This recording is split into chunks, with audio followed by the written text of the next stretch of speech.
This video contains news and analysis related to a recent terror attack in Kashmir.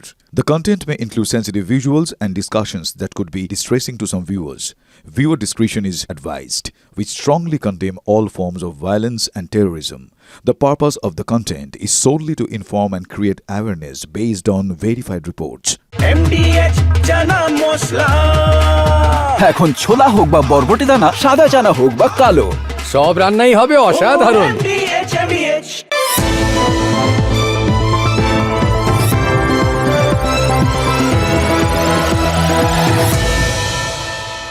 हमारा बंगाल विकसित होने की दिशा में तेजी से आगे बढ़े, इसी कामना के साथ एक बार फिर इन सारी सुविधाओं के लिए मैं ढेर सारी शुभकामनाएं देता हूं।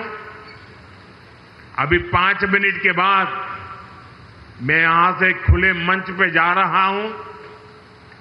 बहुत सी बातें आप मुझसे सुनना चाहते होंगे, वो मंच ज्यादा उपयुक्त है, इसलिए बाकी बातें मैं वहीं बताऊंगा 5 मिनट के बाद। इस कार्यक्रम में इतना ही काफी है। विकास की इस यात्रा को उमंग और उत्साह के साथ आप आगे बढ़ाएं। খেলো ইন্ডিয়া উদ্যোগের বিজ্ঞাপনের ক্যাচ লাইনটা মনে আছে? বাস 5 মিনিট অর। প্রধানমন্ত্রীও এই কেন্দ্রীয় প্রকল্পের সূচনা করে বললেন বাস 5 মিনিট অর। রাজনীতিতেও ওই ফিরে আসছি বিরতির পর এটা কিন্তু চালু হয়ে গেল, জানেন তো। আমরা খবর পড়ার সময় যেরকম বলি, এটা সেরকম আর কি। প্রধানমন্ত্রীর প্রতিশ্রুতি কী ছিল? যা দর্শক শুনতে চান সেটাই বলবেন, তবে খোলা মঞ্চে বলবেন। মোদি যা বললেন সেটা কি দর্শক শুনতে চেয়েছিলেন? এইভাবে সরকার চলেগি, বাংলার চিৎকার লাগবে না। নির্মম সরকার। বাংলা নির্মম না, বাংলা হচ্ছে মানবিক সরকার, আর মোদীর সরকার হচ্ছে একটা জুমলা সরকার।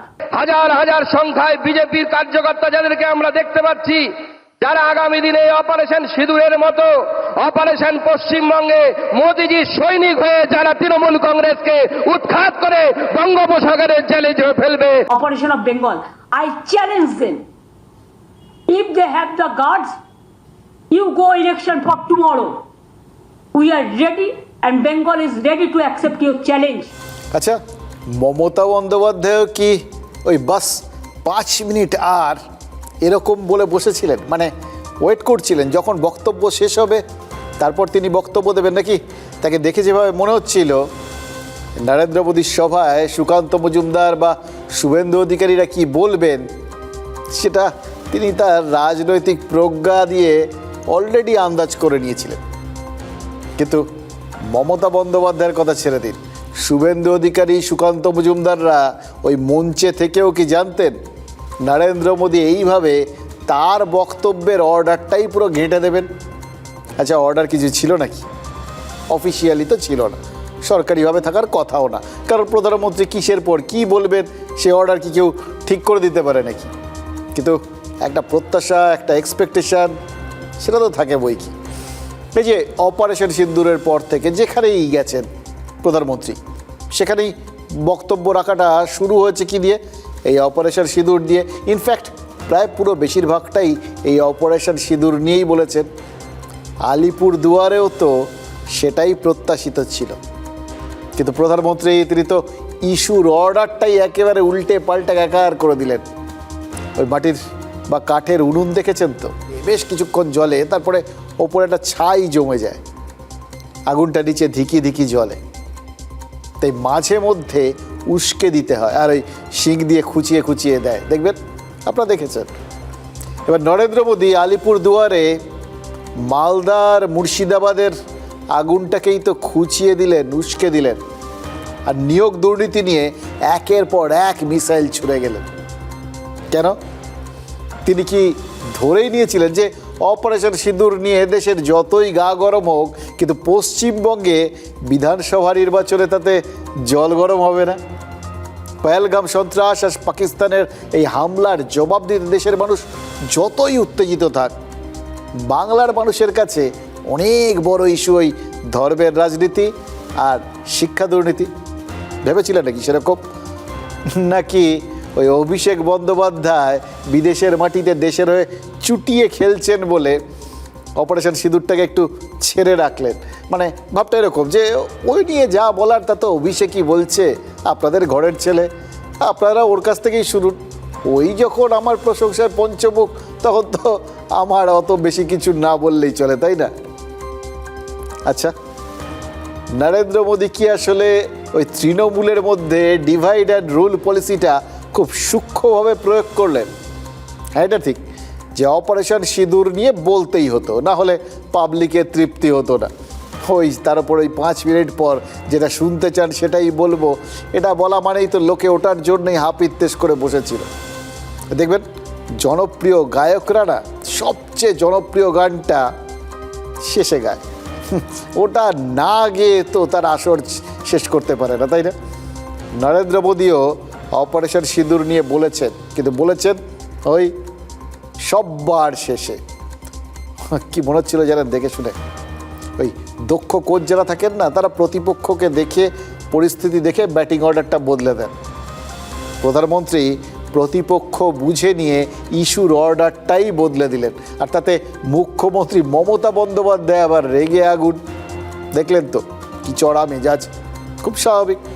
পরীক্ষা দিতে বসে যদি কেউ দেখেন যে সাজেশনটা মিলছে না, তাহলে মেজাজ তো খারাপ হবেই। यहां मुर्शिदाबाद में जो कुछ हुआ, मालदा में जो कुछ हुआ,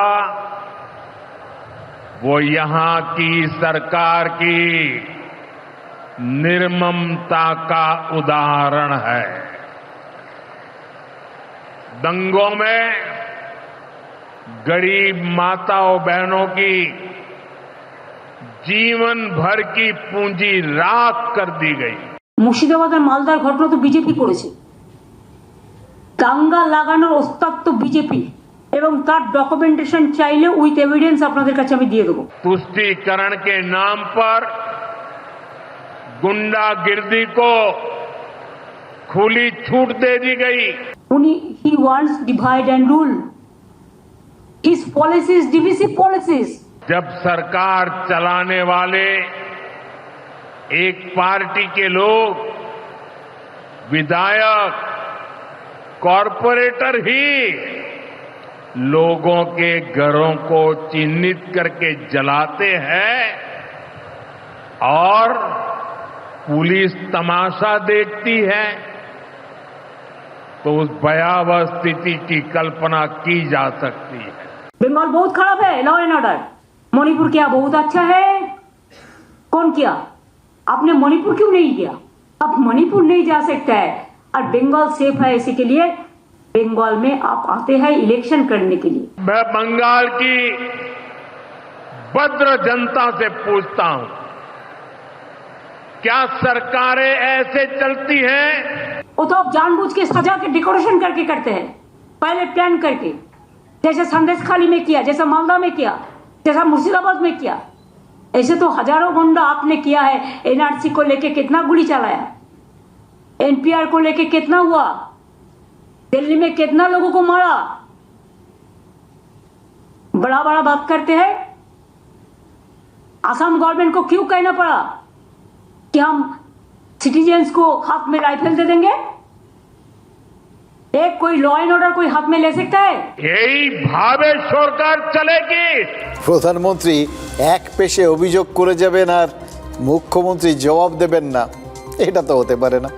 কিন্তু মনে মনে প্রধানমন্ত্রীর একটা গুণের তারিফ নিশ্চয়ই মমতা বন্দ্যোপাধ্যায়ও করবেন, টাইম ম্যানেজমেন্ট। পহেলগাঁওয়ে গণহত্যা, অপারেশন সিঁদুর, বিশ্বজুড়ে বিরোধী দলের নেতাদের দূত করে পাঠানো, সেই দলগুলোর সাথে যোগাযোগ রাখা, কি বলবেন সেটা ঠিক করে দেওয়া, পাকিস্তানের সাথে যুদ্ধ, আমেরিকা চীনের সঙ্গে স্নায়ুযুদ্ধ, Washington, Rawalpindi, Beijing, Moscow, Tel Aviv, Dhaka, মানে চারপাশে কি পরিমাণ ব্যস্ততা এবং বিশ্বজোড়া চাপ। কিন্তু তার মধ্যেও খেয়াল করে দেখুন, নরেন্দ্র মোদী হাইকোর্টের কমিটির রিপোর্ট সম্পর্কে সম্পূর্ণভাবে অবগত। তৃণমূলের জনপ্রতিনিধির বিরুদ্ধে যে দাঁড়িয়ে থেকে হিংসা করানোর অভিযোগ রয়েছে, সেটা পর্যন্ত প্রধানমন্ত্রী জানেন।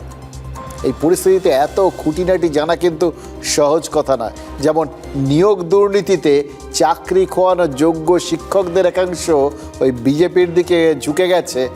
বিজেপি তাদের আইনি পরামর্শ থেকে যাবতীয় সুযোগ সুবিধা দিচ্ছে। অন্য পক্ষ রাজনৈতিকভাবে নিরপেক্ষ থাকার চেষ্টা করলেও ওই আন্দোলনকারীরা ডাক্তারবাবুদের মতো বিজেপি নেতাদের খেদিয়ে দেয়নি, এসব তিনি জানেন। আর এটার কারণেই তিনি ধরে নিয়েছেন যে এগুলো যখন হয়েছে, যখন তার নেতাদের কেউ খেদিয়ে দেয়নি, সুতরাং ওই নিয়োগ দুর্নীতিতে চাকরি বাতিলের ইস্যুটা এখন বঙ্গ বিজেপির হাতে রয়েছে। এই ব্যস্ততার মধ্যে এই যে আপডেটটা, এটা তো প্রধানমন্ত্রীর কানে ছিল। হয় তিনি খবর রেখেছেন, এবং খবর রাখা মানে কি, তার যে টিম এই খবরাখবরগুলো তাকে সাপ্লাই করে, তাহলে তারা ঠিক সময়ে ঠিক খবরটা দিয়েছে।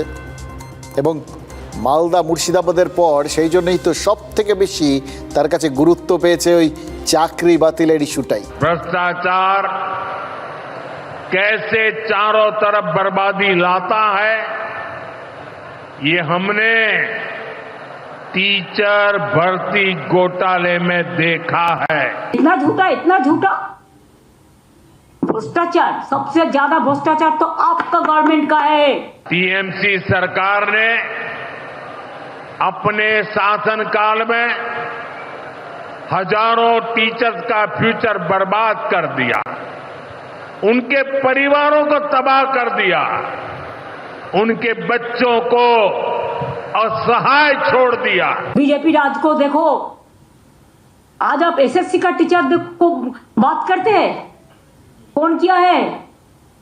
ये हम लोगों ने किया है ना कोर्ट केस में हुआ है। कोर्ट केस कौन किया है? सीपीएम और बीजेपी किया है। आपका भैपम क्या हुआ? कितना आदमी को डेथ हुआ था मध्य प्रदेश में? बीजेपी का गवर्नमेंट था, क्या हुआ रिजल्ट? ये सिर्फ कुछ हजार टीचर्स के भविष्य के साथ खिलवाड़ नहीं है, बल्कि पश्चिम बंगाल के पूरे एजुकेशन सिस्टम को बर्बाद किया जा रहा है। टीचर्स के अभाव में लाखों बच्चों का भविष्य दांव पर है। त्रिपुरा में 10,000 टीचर को हटा दिया आपका गवर्नमेंट। कहा था इलेक्शन का पहले कि आप उसको वापस देंगे, एक भी नहीं दिया, तुरंत उसको मारा है, पिटाया। यूपी में 69,000 दिया टीचर का नकली। क्या किया आपका गवर्नमेंट? कुछ नहीं किया। हमारा पास तो मानविकता है, हम तो इसको कोशिश करते हैं। इतना बड़ा पाप टीएमसी के नेताओं ने किया है। हद तो ये है कि ये लोग आज भी अपनी गलती मानने को तैयार नहीं है। उल्टा देश की अदालत को, न्यायपालिका को, कोर्ट को दोषी ठहराते हैं। और इशारा ही काफी है मोदी जी। कौन क्या करते हैं, क्या कराता है, ये आप प्राइम मिनिस्टर होकर जब ये बात कहते हैं तब तो क्या बोलेगा? আমরা বলি না ঠাকুর ঘরে কে, আমি তো কলা খাইনি। छुपा रुस्तम, पर्दा का पीछा में क्या है, इसका रिप्लाई कौन देंगे? कोर्ट को इम्पार्शियल चलने दो, हम तो उसको इम्पार्शियल देखते हैं। और आप तो कोर्ट को भी इंस्ट्रक्शन देते हैं। ये आपका भाषण से सफाई हो गया। আচ্ছা, একটা কথা বলুন তো, আজকে নরেন্দ্র মোদী কি বঙ্গ বিজেপির নেতাদেরও একটু ক্লাস নিয়ে নিলেন? নেতারা তো সব ওখানেই ছিলেন আর কি, দিলীপ ঘোষ ছিলেন না, কিন্তু বাকিরা তো ছিলেন। তাদেরকে তিনি বুঝিয়ে দিলেন যে ঠিক কোন ইস্যুতে রাজ্য সরকারের অস্বস্তির জায়গা রয়েছে এবং কোন ইস্যুটা চেপে ধরা দরকার এবং সেই অনুযায়ী আক্রমণ শানানো দরকার। তার কাছে কি এই খবরটাও আছে যে রাজ্য বিজেপির নেতারা ঠিক কোন বিষয়টাকে কোনখানে ভালো করে চেপে ধরা দরকার বা আন্দোলনে নামা দরকার, এটা এখনও ঠিকঠাক করে স্থির করে উঠতে পারেননি। যেভাবে তিনি দিক নির্দেশ করলেন, বিশেষ করে তার বলার মতো ওই সিঁদুরের মতো বিষয় থাকা সত্ত্বেও তাতে কিন্তু পরিষ্কার এটা এক ধরনের ক্লাস নেওয়াই বটে। এবার তার সামনের ছাত্ররা ভালো ছাত্র না অমনোযোগী, সেটা অবশ্য পরবর্তী ক্ষেত্রে বোঝা যাবে। দেখুন, প্রধানমন্ত্রী নরেন্দ্র মোদী বলেছেন এই রাজ্যে কোর্ট হস্তক্ষেপ না করলে কোনো কাজ হয় না। আর মমতা বন্দ্যোপাধ্যায়ের অভিযোগ কোর্টকে দিয়েই কাজ হাসিল করিয়ে নেয় বিজেপি। মানে পাশাপাশি দুটি বক্তব্যগুলো যখন শুনছিলাম তখন কি মনে হচ্ছিল জানেন তো, মোদির পঞ্চবনের জবাব একদম সাজিয়ে নিয়ে বসেছিলেন মমতা বন্দ্যোপাধ্যায়। বাড়তি কোনো প্রশ্ন করতে হয়নি, তিনি যা বলার পর পর একদম টু দি পয়েন্ট বলে গেছে।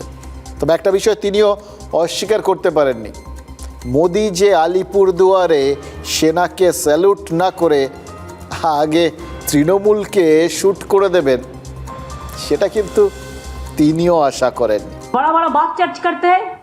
मैंने तो सोचा था आप आर्मी को सैल्यूट देने के लिए आएंगे, वो तो आपने नहीं कहा।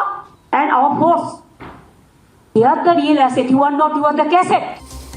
এইভাবে মানে দেখে কি মনে হচ্ছিল বলুন তো, একদম সিরিয়াসলি নরেন্দ্র মোদী না, ওই দেখবেন খুব ভালো যারা পেনাল্টি শট করেন তারা এরকম করেন, ডান দিকে তাকিয়ে বাঁ দিকে শট করে দেন। এটা কিন্তু প্রধানমন্ত্রী করেছেন বলেই মনে হচ্ছে, রিয়াকশান দেখেও তো তাই বোঝা যাচ্ছে। কিন্তু এটাও তো ঘটনা, এইরকম একদিক দেখিয়ে আরেক দিকে শট মারার প্রবণতাটা নরেন্দ্র মোদীর তো রয়েছে। অপারেশন সিঁদুরের দিনও তো তিনি একাধিক রাজনৈতিক কর্মসূচি রেখেছিলেন, অনুষ্ঠানে যোগ দিতে গেছিলেন, দেশের বাইরে ছিলেন, দেশ জুড়ে সম্ভাব্য সামরিক অভিযানের মক ড্রিল করিয়েছিলেন। কিন্তু যেদিন ওই সামরিক অভিযানের মক ড্রিল হবে লোকজন ভাবছে যে এটা প্রস্তুতি আর কি, ভবিষ্যতে যেটা হবে তার আগাম প্রস্তুতি।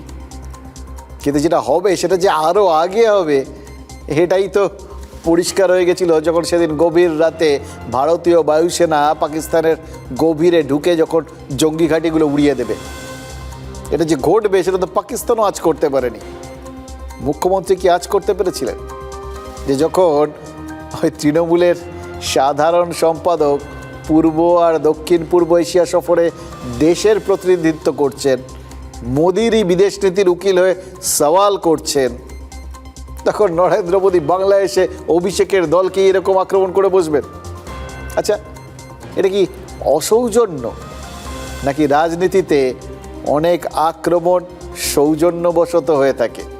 বোঝা দরকার জানেন তো, কারণ এই যে আক্রমণগুলো হলো না, এগুলো কি ওই ভোটের হিসেবটা সরল করে দিতে হলো? দেখুন, নরেন্দ্র মোদী কিন্তু একবারও দিদি বা মমতা দিদি শব্দগুলো উচ্চারণ করেননি। আক্রমণ করেছেন কাকে? তৃণমূলকে। কোন তৃণমূল? এটা তো বড় প্রশ্ন এক্ষেত্রে। কোন তৃণমূল? যার প্রতিনিধি অভিষেক, নাকি যার মুখ্যমন্ত্রী মমতা বন্দ্যোপাধ্যায়? আর দুটো তৃণমূল কি এক, নাকি সামান্য তফাৎ রয়েছে? নাকি সামান্য তফাৎটা প্রধানমন্ত্রী গড়ে দিলেন? এগুলো সবই কিন্তু খুব ইম্পর্টেন্ট প্রশ্ন জানেন তো, মনে হচ্ছে। তাই প্রশ্নটাগুলো তুললাম আর কি। সাংবাদিকদের মন তো, এক সাংবাদিকও তো প্রশ্ন তুলেছিলেন, অভিষেক বন্দ্যোপাধ্যায়কে কি এবার ফিরিয়ে নেওয়া হবে? মমতা বন্দ্যোপাধ্যায় শটান সেই সম্ভাবনাকে তো উড়িয়ে দিয়েছেন। অভিষেক দেশের প্রতিনিধিত্ব করছেন, সফর শেষ করেই তিনি ফিরবেন, এটাই তো বলেছেন তিনি। ফিরে তো আসবেন, কিন্তু ফিরে এসে অভিষেক কি বলবেন বলুন তো, এইটা খুব কৌতূহল হচ্ছে। জাপান, কোরিয়া, সিঙ্গাপুর, ইন্দোনেশিয়া, এই সব জায়গাতেই তো তিনি অপারেশন সিঁদুরের হয়ে একের পর এক যুক্তি পেশ করেছেন, কি দুর্দান্তভাবে ভারত এই কাজগুলো করেছে, এই সন্ত্রাসবাদের যোগ্য উত্তর দিয়েছে, এগুলোই তো বলেছেন। এরপর ঘরোয়া রাজনীতিতে তার দলই যখন অপারেশন সিঁদুরের নামকরণ নিয়ে প্রশ্ন তুলে দিচ্ছে, মানে প্রশ্নটা তো তুললেন খোদ মুখ্যমন্ত্রী মমতা বন্দ্যোপাধ্যায়। এবার তারপর অভিষেক ফিরে এসে দলের বক্তব্যের সঙ্গে গলা মেলাতে পারবেন তো? आज जब सिंदूर खेला की इस धरती पर आया हूं तो आतंकवाद को लेकर भारत के नए संकल्प की चर्चा स्वाभाविक है। এক সময় নিজেকে চালা বলে দাবি করে ঘুরে বেড়াতেন, দ্বিতীয়বার বললেন পাহারাদার। এখন আবার বলছেন সিঁদুর বেচবেন। সিঁদুর এভাবে বেচা যায় না। সিঁদুরটা মা বোনেদের আত্মসম্মান, ইজ্জত, এ রাজ্যে নয় সব জায়গাতেই তাই করছেন। উনি সিঁদুর বেচে বেড়াচ্ছেন, হাজবেন্ডরা বউদের সিঁদুর পরায়, এটা ওনার জানা উচিত। মহিলাদের সম্মান দিতে শিখুন, আর বেশি আমাকে বলাবেন না। উনি সিস্টেম অনুযায়ী চলুন, সিস্টেমকে ভাঙবার চেষ্টা করবেন না। আচ্ছা, কিসের সিস্টেম বলুন তো? মানে রাজনৈতিক তরজায় কখন কি বলা হবে আদৌ তার কোনো সিস্টেম আছে নাকি? আমাদের তো গোড়া থেকেই মনে হয় যে প্রধানমন্ত্রী নরেন্দ্র মোদী আজ সিস্টেম ভাঙতেই এসেছিলেন, ভেঙেওছেন। বক্তব্যের অর্ডারটাই তো এলোমেলো করে দিয়েছেন। দেখে কি মনে হচ্ছিল না, কাहीं পে নিগাহে কাहीं পে নিশানা, এদিকে তাকাচ্ছেন ওদিকে যাচ্ছেন। দেখুন, জাপান থেকে মোহাম্মদ ইউনুসও কিন্তু এবার সিংঘমের ভিলেনের মতো আর্তনাদ করে উঠবেন। এটা কিন্তু চিটিং হচ্ছে। ওই সিংঘমের শেষ সিনে ছিল না, যখন সব পুলিশরা গিয়ে সেখানে গিয়ে ওই ভিলেনটাকে মারতে গিয়ে পৌঁছে গেছে, সে তখন বলছে যে আরে আরে এদের তো সব কিনে রেখে দিয়েছিলাম, এরা সব এখন এইভাবে সবাই মিলে আমার পেছনে পড়ে গেল, এটা চিটিং। সেটা একই তো এখন ইউনুসের মনে হবে, কারণ মোদি আলিপুর দুয়ারে দাঁড়িয়ে পাকিস্তানকে নিশানা করছিলেন, কিন্তু টেনে এনেছেন কাকে? তার দেশ বাংলাদেশকে। অপারেশন সার্চ লাইটে পাক সেনা কি অত্যাচার করেছিল তার ফিরিস্তি শুনিয়ে বসে আছেন। বাংলাদেশে এখন এমনিতেই ইউনুসের পরিস্থিতি বেশ টালমাটাল। এই খুনের আসামি রাজাকার সে তো বেকসুর খালাস হয়ে গেছে। খুনের আসামি মানে হাজার হাজার মানুষের খুনের আসামি পাক সেনাদের সঙ্গে মিলে খুন করেছিল। কিভাবে খালাস হলো তার পেছনেও তো এই ইউনুস সরকারেরই উদ্যোগ। আর বিএনপির সভায়, বিএনপির এই সভাও কিন্তু ইউনুসেরই বিরুদ্ধে। সেখানে 10 লক্ষ লোকের জমায়েত হয়েছে ঢাকায়। মানে সিচুয়েশনটা বুঝতে পারছেন, পরিস্থিতিটা কি? ঠিক এইরকম একটা সময় পাক সেনার অত্যাচারের কথা মনে করিয়ে দেওয়া কি আগুনে ঘি ঢালা নয়? সাধে কি ওই ইউনুসের মনে হতে পারে এটা নরেন্দ্র মোদী ঠিক করলেন না, তাকে আরও বেকায়দায় ফেলার কোনো মানে হয়? पाकिस्तान की सेनाओं ने जिस प्रकार बांग्लादेश में रैप किए, मर्डर किए, वो कोई भूल नहीं सकता। आतंक और नरसंहार ये पाकिस्तानी सेना की सबसे बड़ी एक्सपर्टाइज है। দেখুন, কিছু স্মৃতি না ভুলে যাওয়াই মঙ্গল। ওই পাকিস্তানের সেনা বাংলাদেশের 30 লক্ষ মানুষকে হত্যা করেছিল, 10 লক্ষ মহিলাকে ধর্ষণ করেছিল। বাংলাদেশিদের ওই জিনটাই বদলে দেওয়ার পণ নিয়েছিলেন ইয়াহিয়া খান। বাংলাদেশের মানুষকে সেই নারকীয় স্মৃতির থেকে ফের স্বাভাবিক জীবনে ফেরাতে আমাদের ভারতীয়দের অবদান কিন্তু খুব কম নয়। এই ভাগীরথীর তীরের বাঙালিরা ওই পদ্মাপাড়ের তীরের বাঙালিদের যেভাবে বুকে টেনে নিয়েছিলেন তার প্রতিদান তো আমরা পেয়েই গেছি। ওপারের বাঙালি ফের তার ধর্ষকের প্রেমেই তো এখন মাতোয়ারা। একদিকে ভালো, আমাদের আর কোনো দায় নেই। আমাদের সত্যের সার্চ লাইটটা এবার তাই বুড়িগঙ্গার তীরে ফেরানো যাক। জানেন তো, কয়েকটা কথা বলে দিয়ে এই ফাঁকে, যে কথাগুলো এই সত্যটাকে জানতে হলে না বললেই নয়।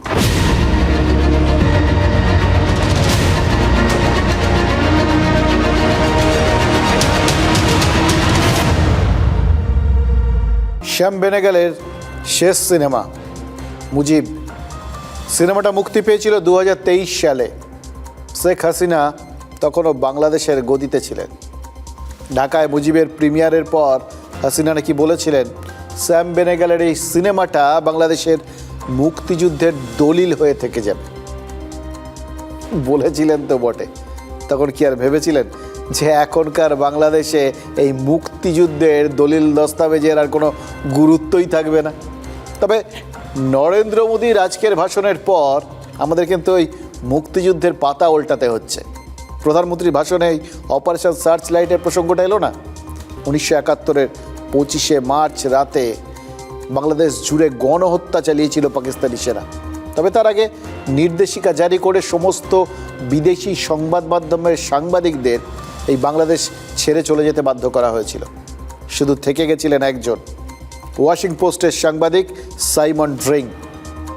ঢাকা থেকে পাঠানো তার প্রতিবেদনেই সারা দুনিয়া জেনে গেছিল অপারেশন সার্চলাইটের কথা। জানা গেছিল ঢাকার পিলখানার থেকে পুলিশ লাইন বিভিন্ন জায়গায় ঢুকে নির্বিচারে গুলি চালিয়েছে ওই পাক সেনা। সব থেকে বড় আক্রমণটা হয়েছিল ঢাকা বিশ্ববিদ্যালয়। অধ্যাপক, ছাত্র সব মিলিয়ে এক রাতে কয়েক হাজার মানুষকে খুন করেছিল পাকিস্তান। কেন করেছিল জানেন? সমস্ত মেধা নষ্ট করে দেবে বলে ঠিক করেছিল তারা। তাদের সেনাবাহিনী এই মানুষ খুনের পরিকল্পনারই তো নাম দিয়েছিল অপারেশন সার্চ লাইট। বাংলাদেশে এখন ওই যুক্তিবাদী বা মুক্তমনাদের ঘোর দুর্দিন, এটা আপনারা জানেন, প্রত্যেক দিন টের পাচ্ছেন। তাদের সর্বনাশ আর মৌলবাদীদের পৌষ মাস। কিন্তু তা বলে পদ্মা পারে কি বিচক্ষণ মানুষজন একদম নেই? যদি থেকে থাকেন তাহলে তারা নিশ্চয়ই ওই দুশ্চিন্তার যথেষ্ট রসদ পেয়েছেন, জানেন তো। এই যে বাংলাদেশ সীমান্ত থেকে কম বেশি 30 কিলোমিটার দূরে দাঁড়িয়ে আমাদের প্রধানমন্ত্রীর ভাষণে অপারেশন সার্চ লাইটের কথা এলো, এটা কি বাংলাদেশের মৌলবাদীদের জন্য একটা অশনি সংকেত? বাংলাদেশে যারা এই প্রশ্নটা শোনার পর আতিবাতি করে উত্তর খুঁজছেন না, এটা হিন্টস দিচ্ছি, সহজ হবে বোঝাটা, খুঁজুন। তারপরে নরেন্দ্র মোদীরই একটা বক্তব্য শোনাচ্ছি আপনাদের। এই কিছুদিন আগে এই পহেলগাঁও হামলার পর যে কথাগুলো সারা বিশ্বকে শুনিয়েছিলেন প্রধানমন্ত্রী। মনে রাখবেন একটা কথা, জানেন তো, समझदारों के लिए इशारा ही काफी है। मैं बहुत स्पष्ट शब्दों में कहना चाहता हूं, जिन्होंने ये हमला किया है उन आतंकियों को और इस हमले की साजिश रचने वालों को उनकी कल्पना से भी बड़ी सजा मिलेगी। পহেলগাঁও হামলা হয়েছিল 22 এপ্রিল, আর প্রধানমন্ত্রী এই কথাগুলো বলেছিলেন 24 এপ্রিল। বুঝিয়ে দিয়েছিলেন যে সমস্ত দেশ বা যেই এই সন্ত্রাসবাদীদের মদতদাতা, সেই দেশ সেই মানুষজনকে ভারত শত্রু বলেই দেখবে এবং তারা কল্পনাও করতে পারছে না এমনভাবে ভারত জবাব দেবে। এর কিছুদিন পরেই তো 7ই মে রাতে ভারত পাকিস্তানের 9টা জঙ্গি ঘাঁটি গুড়িয়ে দিয়েছিল। আর 10ই মে সকালে পাকিস্তানের 11টা সেনা ঘাঁটি ক্ষতিগ্রস্ত হয়েছিল ভারতের প্রত্যাঘাতে। পাকিস্তান তো বুঝে গেছিল ভারত যা বলে তাই করে, আর দুনিয়া বুঝেছিল পহেলগাঁওতে যারা হামলা করেছে তাদের সাথে পাক সেনার কোনো ফারাক করছে না ভারত। কারণ পহেলগাঁওতে হামলা যারা চালিয়েছিল তারা যেমন ভারতের শত্রু, তেমনি ওই সন্ত্রাসবাদীদের যারা খাইয়ে পড়িয়ে এপারে পাঠায় সেই পাক সেনাও ভারতের শত্রু। শত্রুর বন্ধু আমাদের শত্রু, এটাই তো সহজ ফর্মুলা। এই ফর্মুলা যদি 7ই মে আর 10ই মে অপারেশন সিঁদুরের 2টো দফায় প্রমাণিত হয়, তাহলে প্রধানমন্ত্রীর মুখে অপারেশন সার্চ লাইটের প্রসঙ্গ বাংলাদেশের জন্য অবশ্যই একটা সতর্কবার্তা। কেন বলছি ভাবছেন তো? কারণ 71-এর পূর্ব পাকিস্তানে যারা গণহত্যা চালিয়েছিল সেই পাকিস্তানকে এখন তো বন্ধু বলেই মনে করছে বাংলাদেশ। বাংলাদেশের অন্তর্বর্তী সরকারে যারা উপদেষ্টা তারা এবং এই বাংলাদেশের সেনাবাহিনীর একটা অংশ, তারা তো পাকিস্তানপন্থী। গত কয়েক মাসে পাকিস্তানি কূটনীতিকদের যেরকম বাংলাদেশ ওয়েলকাম করেছে, তেমন তো পাকিস্তানে গিয়ে আসিম মুনিরের সঙ্গে বৈঠক করে এসেছিলেন বাংলাদেশ সেনাবাহিনীর প্রিন্সিপাল স্টাফ কামরুল হাসান। এবার কেউ বলতেই পারেন বাংলাদেশ যদি মনে করে মুক্তিযুদ্ধের ইতিহাস তারা ভুলে যাবে, অপারেশন সার্চ লাইটের মতো ঘটনা তারা মনে রাখবে না, তাতে কার কি বলার আছে? তাদের পাঁঠা তারা আগায় কাটবে না গোড়ায় কাটবে, কে কি বলবে? কিন্তু না, সত্যিই তো বাংলাদেশ নিজের কবর নিজে খুঁড়লে কারো কিছু বলার নেই। কিন্তু যে সন্ত্রাসবাদীরা পাকিস্তানের সম্পদ, যারা ভারতের শত্রু, তাদের যদি বাংলাদেশের বর্তমান শাসক বন্ধু বলে মনে করে, তাহলে ভারত কি করবে আর কি করবে না তার কোনো গ্যারান্টি আছে কি? বিষয়টা একটু অন্যভাবে বলি। মানে ধরুন পহেলগাঁও হামলার পেছনে যারা ছিল তারাই যদি স্বীকার করে নেয় গত বছর জুলাই আগস্ট মাসে বাংলাদেশে গণ অভ্যুত্থানের পেছনেও তারা ছিল, শেখ হাসিনার সরকারের পতন থেকে শুরু করে বাংলাদেশকে তিলে তিলে ভারত বিরোধী করে তোলার পেছনে তাদের ভূমিকা আছে এবং তাদের লক্ষ্য ভারতের ক্ষতি করা, তাহলে তো ধরে নিতে হবে লস্কর এই বাংলাদেশেও ছড়িয়ে আছে। যদি তারা সরাসরি হাসিনা সরকারের পরিণতির কথা বলে ভারতকেও শিক্ষা দেবে বলে, তাহলে তাদের আর তাদের এখনকার আশ্রয়দাতা বাংলাদেশকেও যে ভারত একই চোখে দেখবে না, তারই বা নিশ্চয়তা কোথায়? हमने पिछले साल के अंदर तुझे बांग्लादेश में शिकस्त दी, मोदी तू जानता है बांग्लादेश में तुझे शिकस्त हमने दी है। দেখুন, লস্করের এই বক্তব্য নিজের সোশ্যাল মিডিয়ায় শেয়ার করেছেন শেখ হাসিনার ছেলে সাজিব ওয়াজেদ। অর্থাৎ পাক মদতপুষ্ট সন্ত্রাসে বাংলাদেশিরাই শিলমোহর দিয়ে দিচ্ছেন।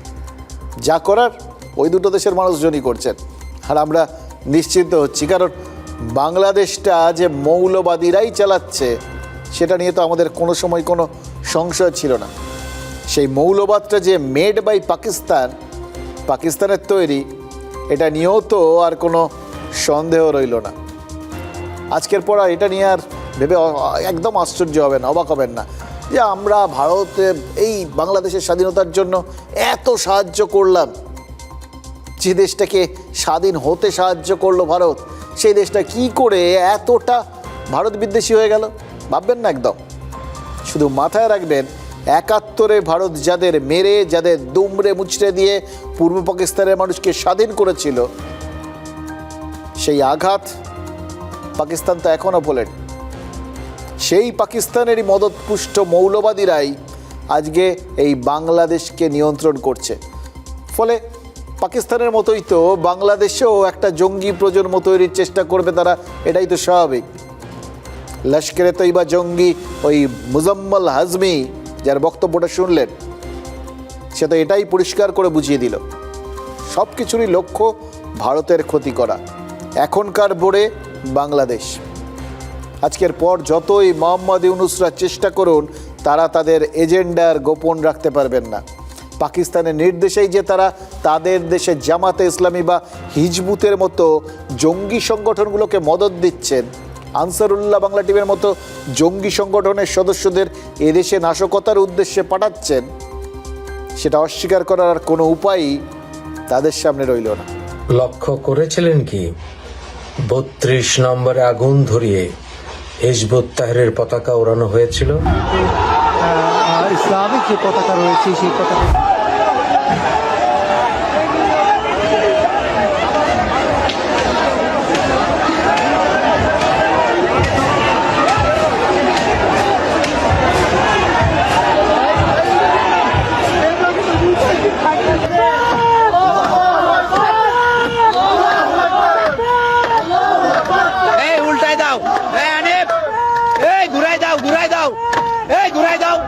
ডিফেন্স পাকিস্তানের ভেরিফাইড পেজ থেকে বলা হচ্ছে ৩২ নম্বর জ্বালিয়ে দিয়েছে জনতা, যেই ৩২ নম্বরে বসে বঙ্গবন্ধু স্বাধীনতার জন্য কাজ করেছিল, পাকিস্তানকে বিভক্ত করার জন্য কাজ করেছিল।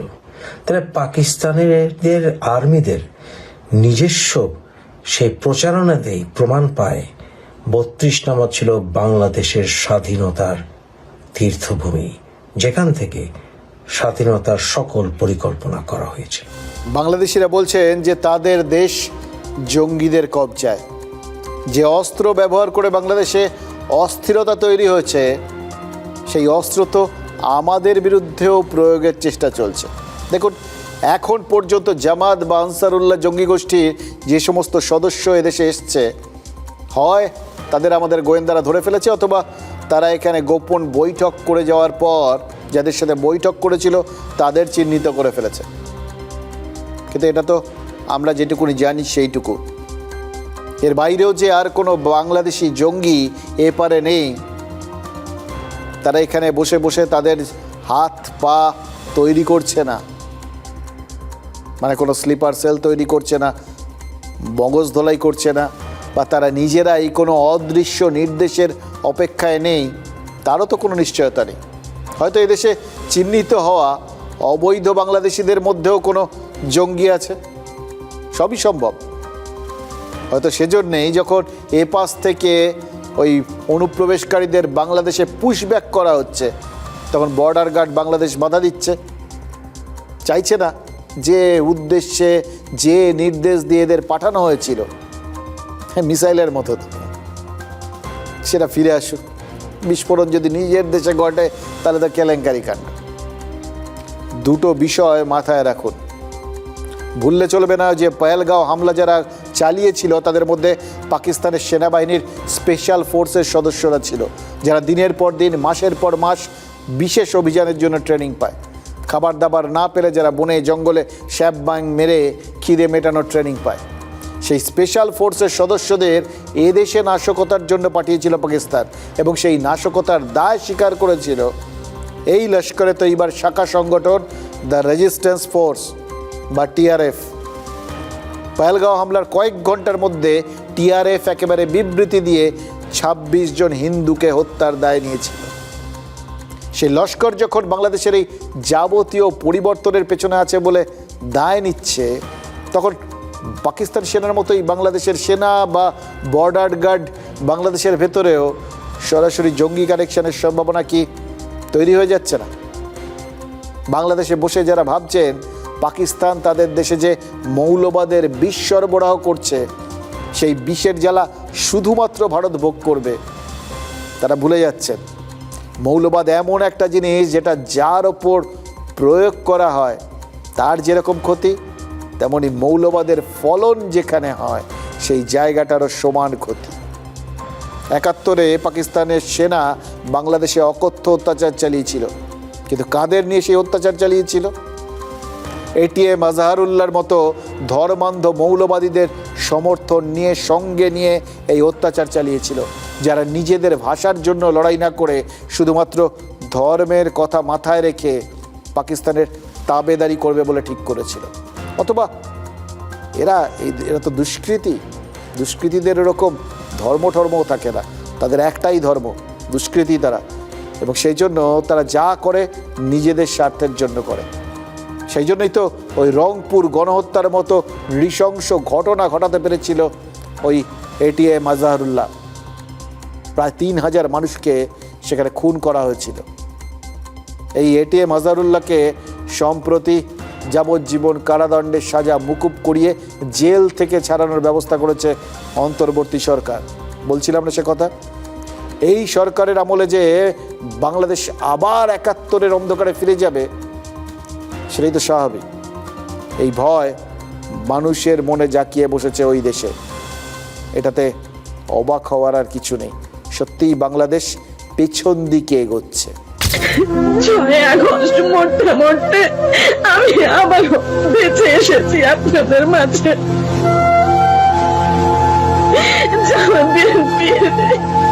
আঘাতে আমি মরতে মরতে এখনো জীবিত আছি মৃত্যুর মতোই। অপরাধ, ছাত্রলীগ করতেন। শেখ হাসিনার আওয়ামী লীগের ছাত্র সংগঠনের কর্মী, ফেনী জেলার ছাত্রলীগের সাংগঠনিক সম্পাদক ছিলেন। সেই অপরাধে ৫ই আগস্টের পর অন্তত ১২ জনের হাতে ধর্ষিতা হয়েছেন। ৫ই আগস্ট হাসিনা পালাতে বাধ্য হয়েছিলেন, তারপর থেকেই নাকি অত্যাচারের শুরু। বাংলাদেশের জামাত কোনো জঙ্গি সংগঠনের চেয়ে কম নয়, নেতাদের হাবে ভাবেও জঙ্গিপনা। এই ছবিটা তার সব থেকে বড় প্রমাণ। এক মহিলার পিঠে সপাটে লাথি জামাত শিবিরের নেতার। চিন্ময় প্রভুকেও হেনস্থা করার অভিযোগ উঠেছিল জামাত শিবিরের বিরুদ্ধে। সংবাদ মাধ্যম বলছে, চলতি বছরের প্রথম ২ মাসে বাংলাদেশে নির্যাতিত ২৯৪ জন নারী, ধর্ষণের শিকার ৯৬ জন, যার মধ্যে ৪৬ জন শিশু, অর্থাৎ আক্রান্ত শৈশব। কারো ছাড় নেই এই পোড়া বাংলাদেশে। ৭১-এর মার্চে যে পাক সেনা অপারেশন সার্চ লাইট করেছিল, নির্বিচারে মানুষ খুন করেছিল, সেই পাক সেনার কমান্ডার জেনারেল টিক্কা খানকে তৎকালীন পূর্ব পাকিস্তানের মহিলারা কসাই বলে ডাকতেন। কেন জানেন? কারণ এই টিক্কা খানের নির্দেশেই পাকিস্তানের সেনাবাহিনী ওই পূর্ব পাকিস্তান জুড়ে অসংখ্য মহিলার ওপর অত্যাচার চালিয়েছিল, ধর্ষণ করেছিল নির্বিচারে। এমনকি মরার ভান করে পড়ে থাকলেও পাক সেনারা যে ছাড়তো না সেটা বাংলাদেশ স্বাধীন হওয়ার পর সারা দুনিয়াকে জানিয়েছিলেন বহু মহিলা। কত মহিলাকে ধর্ষণ বা গণধর্ষণ করা হয়েছিল 71-এ জানেন? জানার চেষ্টা করবেন না, কারণ সঠিক সংখ্যাটা এখনো অজানা।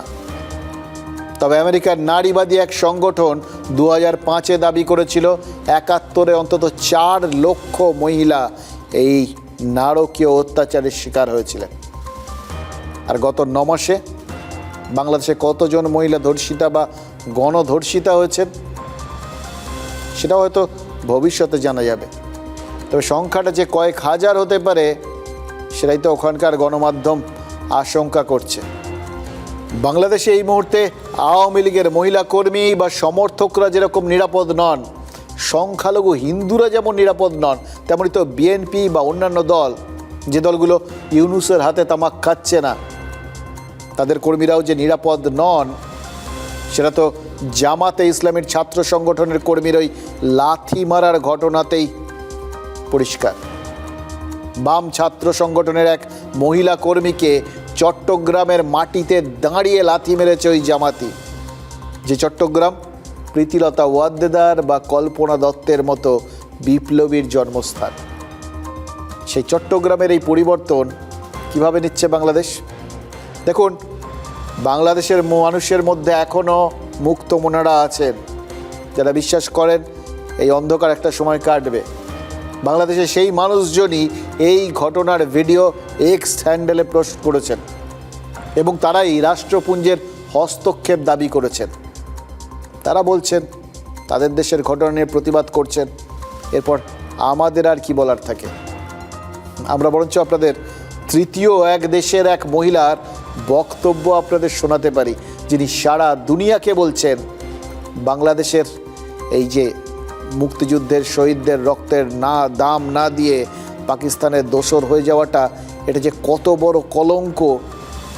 বাংলাদেশ নামটা এখন যে কারুর কাছে লজ্জার ছাপ, সেটাই তো পরিষ্কার করে দিচ্ছেন।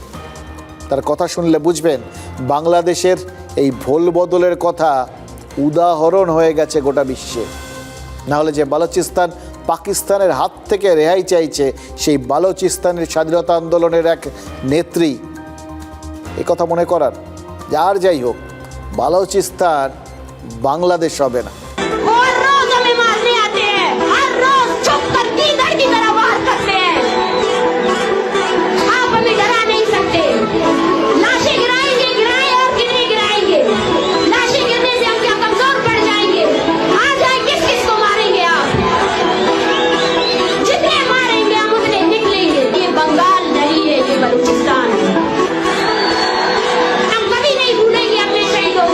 এটা বাংলাদেশ না, এটা বালুচিস্তান। আমরা কখনো আমাদের শহীদদের ভুলব না। এই কথাটা যখন ওই বালুচ নেত্রী বলছিলেন, আমি নিশ্চিত বাংলাদেশের বহু মানুষেরও বুকের মধ্যে কথাটা বিঁধেছে, লজ্জায় মাথা নিচু হয়ে গেছে। দেখুন, ভারতের মারে গুটিয়ে যাওয়া পাকিস্তানকে আরও কুঁকড়ে দিতে নয়াদিল্লির সাহায্য চেয়েছে এই বালুচ লিবারেশন আর্মি। ভারতীয় সেনার পুরনো অস্ত্রগুলো তারা চেয়েছে। ওই বালুচিস্তানের বিদ্রোহীরা আসলে হিমশৈলের চূড়া মাত্র। পাকিস্তান যে টুকরো টুকরো হওয়ার দিকে এগোচ্ছে, তার তো ইন্ধন বা ইঙ্গিত সেটা তো আরও বিভিন্ন অংশে ছড়িয়ে রয়েছে। তার মধ্যে পাকিস্তানের সিন্ধ রয়েছে, সিন্ধ প্রদেশ। পাকিস্তানের মন্ত্রিসভা ওই পাক পাঞ্জাবে সিন্ধুর সমস্ত জল ঘুরিয়ে দেওয়ার সিদ্ধান্ত নিয়েছিল। 6খানা খাল কাটবে বলে তারা ঠিক করেছিল। এবার সেটা যদি হয়, তখন তো সিন্ধুর জল এমনি ওই সিন্ধ প্রদেশের মানুষজন পেতেন না। তাতেই তারা খেপে গেছেন। আজকে জানা গেছে যে পাকিস্তানের ওই করাচি বিমানবন্দর নাকি জলশূন্য। এবার করাচি শহর, সেটা তো এই সিন্ধ প্রদেশেরই রাজধানী। সেই শহরের বিমানবন্দর যদি জলশূন্য হয়ে যায়, তাহলে গোটা রাজ্যটার কি অবস্থা একবার ভেবে দেখুন তো। জল না পেয়ে সিন্ধের আন্দোলনকারীরা যদি আরও মরিয়া হয়ে ওঠে, তাহলে তো পাকিস্তানের ঘরেই বিদ্রোহের আগুন আরও তীব্র হবে। এবং এমন একটা সময়ে পাকিস্তানের ঘরের পরিস্থিতি ঘোরালো উঠবে, যখন বাইরের থেকে তাদের প্রবল টেনশনে ফেলে দিচ্ছেন আমাদের প্রধানমন্ত্রী নরেন্দ্র মোদী। আজ বলেছেন অপারেশন সিঁদুর এখনও শেষ হয়নি, মানে পাকিস্তানের মার খাওয়ার চান্স এখনও আছে। তাই এই ভয়েই ভুগছে পাকিস্তানের মানুষজন। बंगाल टाइगर की इस धरती से ये 40 करोड़ भारतीयों का ऐलान है, ऑपरेशन सिंदूर अभी खत्म नहीं हुआ है। নিঃসন্দেহে আজকের দিনটা আমাদের দুই প্রতিবেশীর জন্যই খুব তাৎপর্যপূর্ণ। আসলে নরেন্দ্র মোদী কিছু বললে যে সে কথাটার একটা মানে থাকে, অন্তর্নিহিত মানে থাকে। এখন যাই বলছেন সেটাকে যে আর কথার কথা হিসেবে নেওয়া যায় না, বা তিনিও কথার কথা কিছু বলেন না, যাই বলেন তার মধ্যে কিছু না কিছু বক্তব্য লোকানো থাকে। সেটা তো পাকিস্তানিরা হাড়ে হাড়ে বুঝেছে। সারাক্ষণ তাদের মনে হচ্ছে এই বুঝি ভারত আবার মারল। পাক সাংবাদিক হামিদ মীর, যিনি লাদেন বেঁচে থাকতে 3 বার তার সাক্ষাৎকার নিয়েছিলেন, ইদানিং বাধ্য হয়ে শরীফ আর মুনিরের পিঠ বাঁচাতে মিথ্যের আশ্রয় নিচ্ছেন। সেটা নিন, তো মুশকিল হচ্ছে তিনিও আতঙ্কটা লুকোতে পারছেন না। আমাদের একটা পুরনো ঘটনা মনে পড়ে যাচ্ছে, জানেন তো, 1998 সালে ওই শারজায় সেমিফাইনাল আর ফাইনালে অস্ট্রেলিয়াকে কাঁদিয়ে ছেড়েছিলেন সচিন তেন্ডুলকার। এমন মেরেছিলেন অস্ট্রেলিয়ার বোলারদের যে শেন ওয়ার্ন অনেক দিন পর্যন্ত তার ঘোর কাটিয়ে উঠতে পারেনি। অনেক বছর পর ওয়ার্ন বলেছিলেন তিনি ঘুমিয়ে ঘুমিয়েও সচিনকে দেখেন যে সচিন তাদের বেধড়ক ঠেঙাচ্ছেন। আজকের পর শেহবাজ শরীফ কি স্বপ্নে নরেন্দ্র মোদীকে দেখবেন? অপারেশন সিঁদুর এখনও শেষ হয়নি, এই কথাগুলো কি পাকিস্তানের প্রধানমন্ত্রীকে দুঃস্বপ্নের মতোই তারা করবে? গ্যারান্টি দিয়ে বলা যায় না, কিন্তু তবে এইটুকুনি বলা যায় অপারেশন সিঁদুরে এখন পর্যন্ত পাকিস্তান যা মার খেয়েছে সেটা তাদের এখনও হজম হয়নি। শাহবাজ শরীফ নিজেই স্বীকার করে নিয়েছেন সব দিক থেকে তারা ভারতের মোকাবিলা করতে ব্যর্থ হয়েছেন। সব সময় তাদের থেকে কয়েক কদম এগিয়ে থেকেছে ভারতীয় সেনা। এবং সব থেকে বড় কথা কি জানেন, মজার কথাও, আসিম মুনিরকে পাশে বসিয়ে শুনিয়ে শরীফ বলেছেন 10ই মে তারা ভারতের ওপর প্রবল আঘাত করার পরিকল্পনা করেছিলেন, কিন্তু তার আগেই ভারত যে রাওয়ালপিন্ডিতে ওই ব্রহ্মোসের মতো শক্তিশালী মিসাইল পাঠিয়ে দেবে সেটা তারা ভাবতেও পারেননি। ফলে তাদের যাবতীয় পরিকল্পনা জাস্ট মাঠে মারা গেছিল। And 10th night we decided to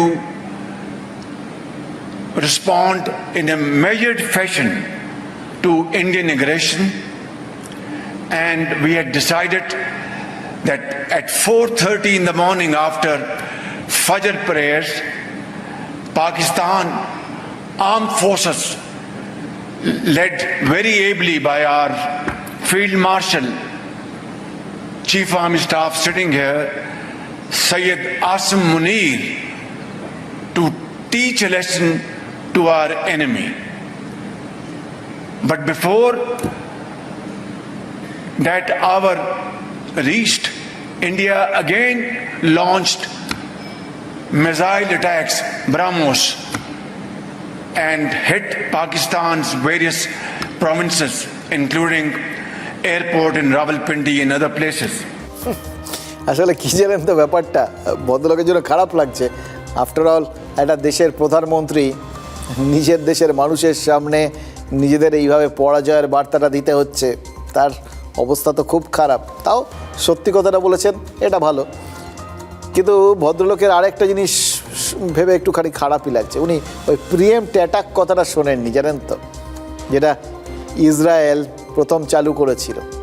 প্রতিপক্ষ আক্রমণ করার আগেই তাকে আক্রমণ করাটা, এটা ইসরায়েলের একটা স্ট্র্যাটেজি। মিশরকে তারা বিধ্বস্ত করে দিয়েছিল এইভাবে।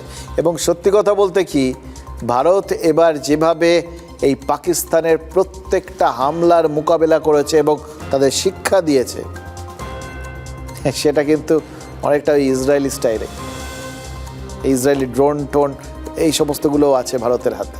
সে যাক, একটু যুদ্ধ ব্যাপার তো, পাকিস্তানের হোমওয়ার্কটা খারাপ ছিল, এটা পরিষ্কার করে দিলেন নিজের মুখেই ওখানকার শাহবাজ শরীফ। সেটা ঠিক আছে, আমরা ওনাদের এর থেকে বেশি কিছু ভাবি না। দেখুন, এমনিতেই অপারেশন সিঁদুরের পর ভারতীয় অস্ত্রশস্ত্রের বাজারে তো এখন থুঙ্গে বৃহস্পতি। ইসরায়েলের মতো দেশ কিন্তু এখন উল্টে ভারতে তৈরি মিসাইল সিস্টেম কিনতে চাইছে। শরীফ তার মধ্যে ভারতীয় অস্ত্রের বাজার দরটা কিন্তু আরও বাড়িয়ে দিলেন। এটাকে টুকরো করে ওর বক্তব্যটা কেটে যদি ওই ভারতের ওই অস্ত্রগুলোর বাইরে যখন বিজ্ঞাপন করা হবে আর কি, কোথাও না কোথাও তো ডেমো দেওয়া হয়, হ্যাঁ, সেখানে কিন্তু এই বক্তব্যগুলো শোনানো যেতে পারে। এর থেকে ভালো সার্টিফিকেট আর কিছু হতে পারে না। একদম নিজেদের খোদ ও সেই একটা সেই পুরনো বিজ্ঞাপনের লাইন ছিল না, অনুভব করেছি তাই বলছি, এরকম শরীফের মতো এরকম মানে হাড়ে হাড়ে অনুভব করা ব্রহ্মসের মাহাত্ম্য, এটা তার কেউ করেননি। হাতে গরম একটা সার্টিফিকেট। এবার ব্রহ্মসের মতো মিসাইলের চাহিদাটা এরপরে আন্তর্জাতিক বাজারে কতটা বেড়ে যাবে বলুন তো? আমাদের এটাই চাহিদা থাকবে। শরীফ এভাবেই আমাদের গুণগান করতে থাকুন। পাকিস্তানের ঘুমে জাগরণে এরকম দুঃস্বপ্ন আরও বেশি করে তাড়া করুক। তাদের যেন মনে থাকে ভারত যদি একবার রাগে তাহলে কি হয়। আর ভারত কখন রাগে? ভারতে জঙ্গি পাঠালে ভারত রাগে। এবং এরপর তো প্রধানমন্ত্রীর সেই বক্তব্যটা তাদের আবার মনে পড়বে। প্রধানমন্ত্রী তো আগেই বলে দিয়েছিলেন যে ভারতের বিরুদ্ধে যে কোনো সন্ত্রাসবাদী কার্যকলাপ এরপর থেকে ভারতের বিরুদ্ধে যুদ্ধ বলেই ধরে নেওয়া হবে। তাহলে ভারত তো এরপরে যুদ্ধ করার মতো করে মারবে, এটা তো প্রত্যাঘাত ছিল। দেখুন, শরীফ মুখে বলেননি, কিন্তু আমাদের বুঝতে এতটুকু অসুবিধা হয়নি। তিনি আসলে পাকিস্তানের মূল বায়ুসেনা ঘাঁটি নূর খান এয়ারবেসে ভারতীয় সেনার ওই স্ট্রাইকের কথাটা বলতে চেয়েছেন। ফজরের নামাজের পর যারা ভারতে আক্রমণ সারাবে ভেবেছিল, তারা ভাবতেও পারেনি ব্রহ্ম মুহূর্তে তাদের ব্রহ্ম দর্শন হয়ে যাবে। একে কি বলে জানেন তো? ওস্তাদের মার শেষ রাতে।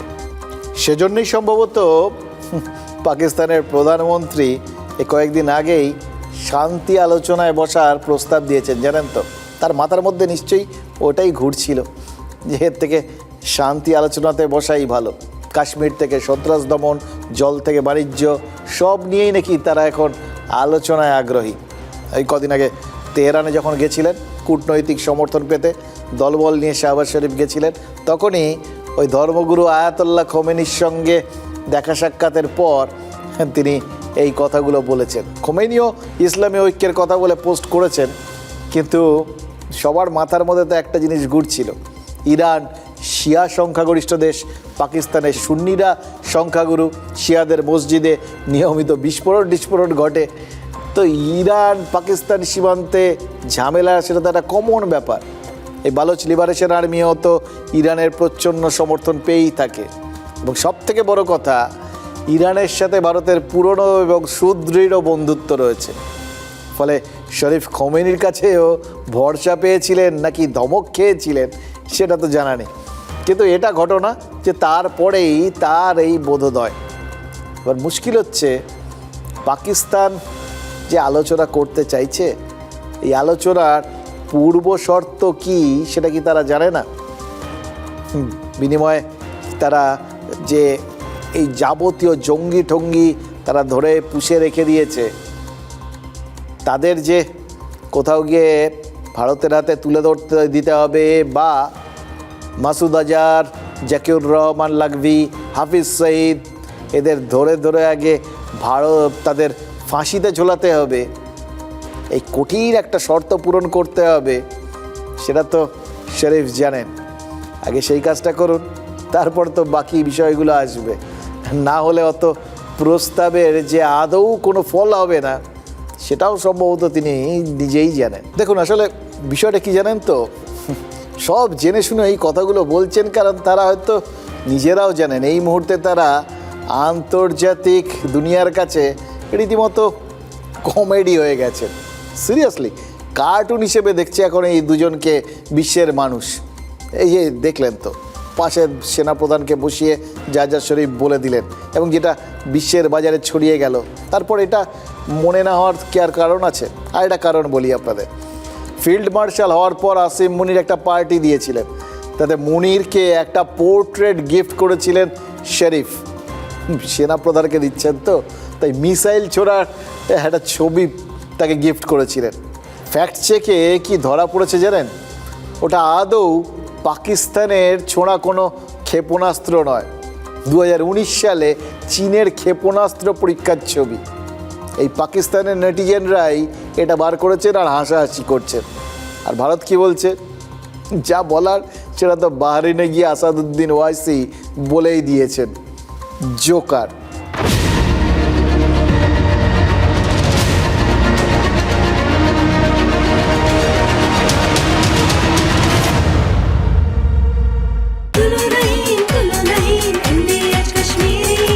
আরে কম দে কিন্তু খাঁটি দে। MDH কাশ্মীরি লাল লঙ্কার গুঁড়ো। MDH